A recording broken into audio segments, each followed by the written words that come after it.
दिन था 17 अक्टूबर, जगह थी दरभंगा और मौका था बीजेपी उम्मीदवार मैथिली ठाकुर के नामांकन का। भीड़भाड़ थी, कैमरे थे, नारे थे और फिर स्टेज पर चढ़े केंद्रीय गृह राज्य मंत्री नित्यानंद राय। नित्यानंद राय केंद्रीय गृह मंत्री अमित शाह के करीबी बताए जाते हैं। उन्होंने माइक संभाला और जो बोला वो सीधे सुर्खियों में छा गया।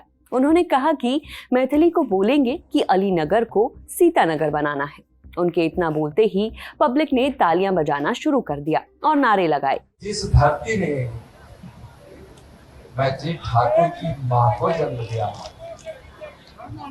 और उस मां ने मैथिली को जन्म दिया, तो सोचिए यह अलीनगर की धरती कितनी महान और कितनी ताकत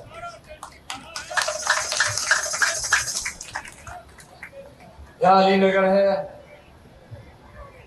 बिटिया मैथिली ने बोली, अब हार हमारे ऊपर।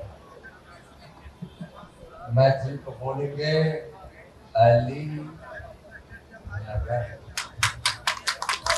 यह अली नगर है। इस नगर को मैया सीता नगर ही बनाना है।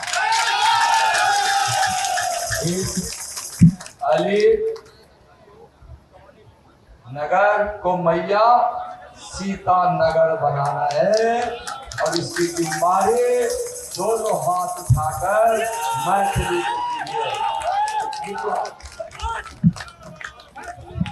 दोनों हाथ उठाकर आशीर्वाद देते हुए जिम्मेदारी किसकी है?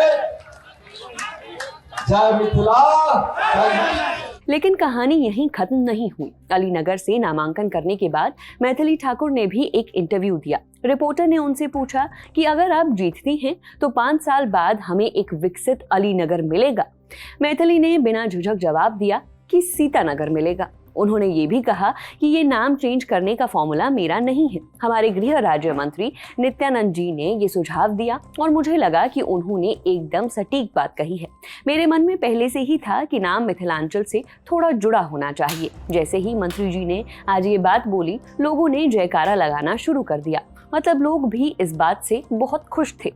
मैथिली के ये बोलते ही सोशल मीडिया पर लोगों ने उन्हें ट्रोल करना शुरू कर दिया। यूजर्स ने कहा कि कुछ वक्त पहले मैथिली खुद एक कार्यक्रम में बैठकर मौला अली का नाम इस तरह से ले रही हैं कि जैसे बस उसी में डूब गई हो। यूजर ने एक वीडियो भी शेयर किया जिसमें मैथिली दमादम मस्त कलंदर कवाली गा रही हैं। यूजर ने लिखा कि अब वो बिहार चुनाव में उसी अलीनगर से चुनाव लड़ रही हैं और उसी चुनाव को जीतने के लिए अलीनगर का नाम बदलने की घोषणा कर दी है। वहीं दूसरे यूजर ने लिखा कि अब जनता की भूख, बेरोजगारी, शिक्षा और अस्पताल से ज्यादा जरूरी काम हो गया है नाम बदलना।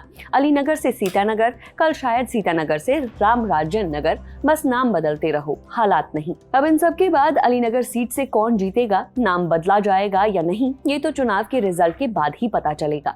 लेकिन बता दें कि मैथिली का अलीनगर सीट से चुनाव जीतना इतना आसान भी नहीं है। 2020 के विधानसभा चुनाव में बीजेपी ने ये सीट मुकेश सहनी की पार्टी वीआईपी यानी विकासशील इंसान पार्टी को दे दी थी। वीआईपी के मिश्रीलाल यादव ने यहां से चुनाव लड़ा और जीता था। बाद में मुकेश सहनी एनडीए से अलग हो गए और मिश्रीलाल यादव ने बीजेपी ज्वाइन कर ली।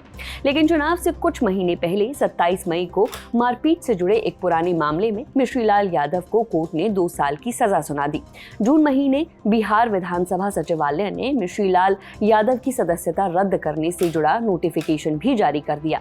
मीडिया रिपोर्ट्स के मुताबिक इसके बाद बीजेपी को इस सीट के लिए एक नए फेस की तलाश थी और फाइनली पार्टी ने मैथिली ठाकुर को अपना उम्मीदवार बनाकर दांव खेला है। हालांकि इस दांव से पार्टी के कई नेताओं ने विरोध भी जताया है। बता दें कि अलीनगर विधानसभा क्षेत्र लालू प्रसाद यादव की पार्टी आरजेडी का गढ़ माना जाता रहा है। साल 2010 और 2015 में आरजेडी के अब्दुल बारी सिद्दीकी ने इस सीट से जीत हासिल की। वहीं साल 2020 में एनडीए के मिश्रीलाल यादव ने 61,082 वोट पाकर जीत हासिल की थी, जबकि आरजेडी के विनोद मिश्रा 57,981 वोटों के साथ दूसरे नंबर पर रहे थे। अब इस बार ये देखना दिलचस्प होगा कि बीजेपी का लोकप्रिय नया चेहरा वाला कार्ड काम आता है या ये सीट किसी और पार्टी के नाम होती है। फिलहाल इस खबर में इतना ही। आप इस पर क्या राय रखते हैं, कमेंट कर जरूर बताएं। ये खबर आपके लिए लिखी है हमारी साथी रक्षा ने। मेरा नाम है नेहा धीमान, कैमरा के पीछे है आलोक। देखते रहिए दी लल्लन टॉप। शुक्रिया।